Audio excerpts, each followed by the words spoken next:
Earthquake in Southeast Asia. This morning, Myanmar's military government says more than 1,000 people were killed when the magnitude 7.7 quake struck around midday. Malaysia, China, and Russia are sending rescue teams. President Trump has pledged to help with the response. And in Bangkok, at least 6 people were killed and dozens more missing when the quake flattened a high-rise building under construction. For the very latest, let's get to CBS News foreign correspondent Anna Corin in Hong Kong. Anna, good morning. Good morning. As the death toll in Myanmar has soared to more than 1,000, officials there fear that number could continue to rise. International aid and search and rescue crews have begun arriving in Myanmar, but it may be days before we understand the full extent of the devastation.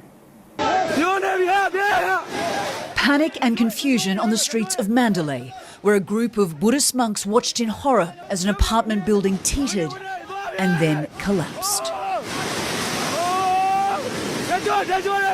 This was a scene continuously repeated at the epicentre of Friday's 7.7 magnitude quake that struck just before 1 p.m. local time, levelling parts of Myanmar's second largest city and beyond.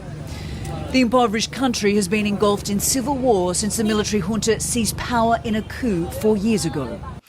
Leader of the ruling junta, Min Aung, visited a makeshift hospital in the capital Naypyidaw, making a rare appeal for international aid and assistance. And already countries are responding. Search and rescue teams from China have arrived and Russian teams are en route. Pallets of humanitarian aid and medical supplies have already been flown in from India. President Trump said the US will assist, although there are serious concerns the USAID and State Department programs in the country have been gutted or shut down.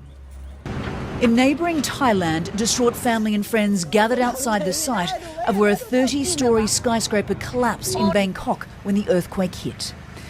This woman's 18-year-old daughter was working on site and hasn't been seen since.